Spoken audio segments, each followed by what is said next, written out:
নমস্কার, news 18 Bangla news room live নিয়ে আপনাদের সঙ্গে রয়েছে আমি তমশ্রী। শুরুতেই যে খবরের দিকে নজর রাখবো, আজ ছিল তৃণমূলের ব্রিগেড সমাবেশ এবং জনগর্জন সভার সেই ব্রিগেড থেকেই প্রার্থী ঘোষণা তৃণমূলের। রাজ্যের 42 আসনের প্রার্থী ঘোষণা করা হয়েছে তৃণমূলের তরফে। রাজ্যের 42 আসনের প্রার্থী ঘোষণা, 26 আসনে নতুন প্রার্থী তৃণমূলের প্রার্থী তালিকায় 11 বিধায়ক, আর টিকিট পেলেন না 5 তৃণমূল সাংসদ।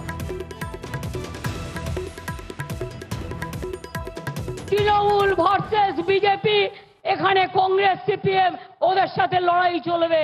তৃণমূল কংগ্রেস এখানে বাংলায় একা লড়বে, আসামেও লড়বে, ইউপিতেও লড়বে। একটা সিটে অখিলেশের সাথে কথা হয়েছে, মেঘালয় আমরা বিরোধী দল, মেঘালয় তো লড়বো। দেশ কোন পথে চলবে তৃণমূল কংগ্রেস ঠিক করবে, বেঙ্গল ঠিক করবে, বাংলায় দিশা দেখাবে, বাংলায় পথ দেখাবে, বাংলায় রাস্তা দেখাবে।